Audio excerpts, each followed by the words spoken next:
Agora passamos para os números binomiais, que é uma aplicação ou apenas um compreendimento diferente dos casos de combinações, das combinações simples.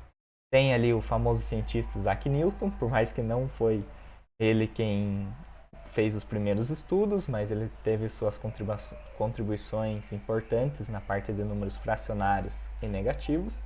E a simbologia ali na esquerda, né? O parênteses com N em cima e o P embaixo. Primeiro, vamos deixar bem claro. São combinações simples, apenas isso. É exatamente a mesma coisa. Apenas uma nomenclatura diferente, um modo diferente de enxergar o símbolo da combinação. As consequências dessa definição são três principais, né? C, N0. Então, quando não temos nenhum subconjunto, o resultado é 1, né? Apenas temos o macroconjunto. No caso de combinação de zero elementos, temos uma combinação. É o caso esplendoroso do zero fatorial, né? Meio abstrato para se verificar, mas enfim, vamos aceitar como verdade. No caso de uma combinação com n elementos tomados um a um a um.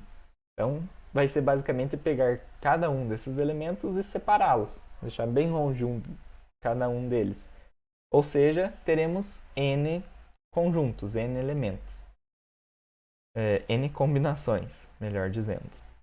E se fôssemos calcular, ficaríamos com essa expressão, teríamos que decompor o n fatorial em n vezes, abre parênteses, n menos 1, fecha parênteses, fatorial, que simplificaria com o denominador, resultando em apenas n combinações. As duas propriedades que temos são as de binômios complementares e relações de Stiefel. Números complementares, números de binomiais complementares, são bem simples e interessantes de verificar no caso de n menos p dos subconjuntos. Então, se eu tiver 7 subconjuntos de 10, é a mesma coisa, quando aplicada em combinação, que 3 subconjuntos de 10. Então, C10, 3 é igual a C7, 3, por causa dessa primeira propriedade aqui, onde o complementar, né, do número somado ao subconjunto para dar o conjunto inteiro, quando aplicado em combinação, é o mesmo.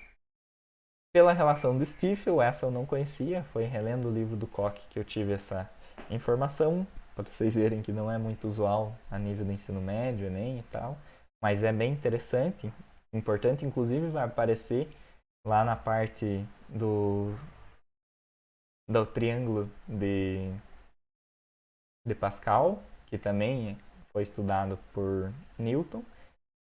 Inclusive essa é uma relação, né? Uma regrinha que vocês podem usar lá no exercício, já dando um spoiler aqui.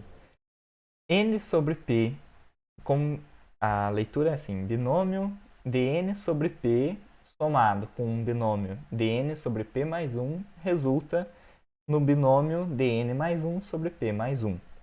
É um caso bem específico que acontece várias vezes, repetido, por isso é uma propriedade interessantíssimo, que nos poupa vários cálculos, né? No lugar de ficar calculando várias frações de fatoriais, já temos direto esse resultado aqui. E agora vamos para o triângulo de Pascal, que foi mencionado no slide anterior. Pode ser tanto 90 graus, ali um triângulo retângulo, como aquele da esquerda, quanto um triângulo equilátero, aquele da direita, né, mais centralizado, os números. Tanto faz. O que importa é seguir essa regrinha, ali está mencionada no triângulo central. É a combinação de 0 sobre 0 no primeiro elemento, na linha 0, e assim sucessivamente para as linhas subsequentes, onde o n vai conferindo conforme a linha e o p vai conferindo conforme a coluna.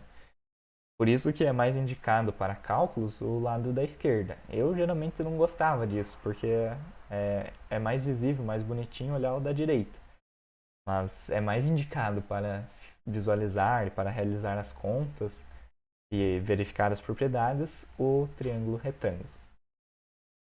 Vejamos que aquela equação ali em cima à direita expressa de modo genérico já o binômio de Newton, que vai ser apresentado no slide seguinte.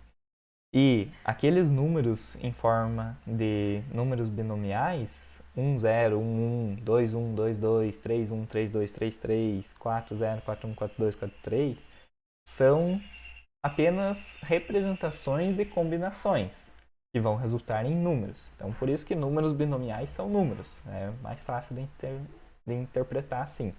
Apenas precisa se realizar uma conta antes disso, né, com números fatoriais.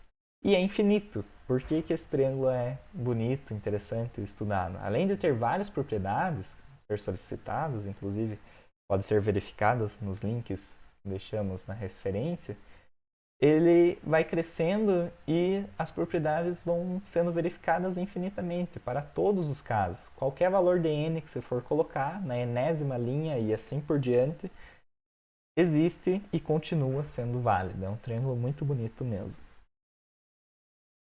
Agora temos o desenvolvimento do polinômio x mais y elevado a n, que é o binômio de Newton. Essa série, bem bonitinha aqui, um somatório do binômio dn sobre k, multiplicado por x elevado a n menos k, também com produto y elevado a k. Percebemos que essa relação n menos k e k é o complementar, que a gente já tinha visualizado antes na propriedade na primeira propriedade dos números binomiais. E aqui vai parecer algo muito interessante quando a gente começa a desenvolvê-los. Eu acho que eu deixei no gabarito de uns exercícios que eu pedi, por um caso de n igual a 13. E tem lá todos os números, todas as parcelas de x mais y elevado a 13. São 14 parcelas, uma das curiosidades é que sempre teremos n mais uma componentes, né? N mais um fatores desse binômio de Newton, ou desse polinômio, né? Onde o coeficiente de cada termo é dado por uma combinação, é dado por esse número binomial n sobre k. E os expoentes, quando somados, sempre resultam em n, visto que o k e o menos k se cancelam ali das incógnitas ou dos números, que x e y podem ser números também. Nesse caso, veremos que é bem legal, o expoente do x vai crescendo, ou melhor, vai decrescendo, porque k começa em 0, então fica x elevado a n, o próximo termo será x elevado a n menos 1, e assim por diante, até chegar no zero, x elevado a 0. E o contrário acontece para o y. Y elevado a 0, y elevado a 1, elevado a 2, elevado a 3 e assim por diante até chegar no n. Então é uma regrinha muito legal, eu aprendi na escola com a professora Dayana, Colégio Aliança.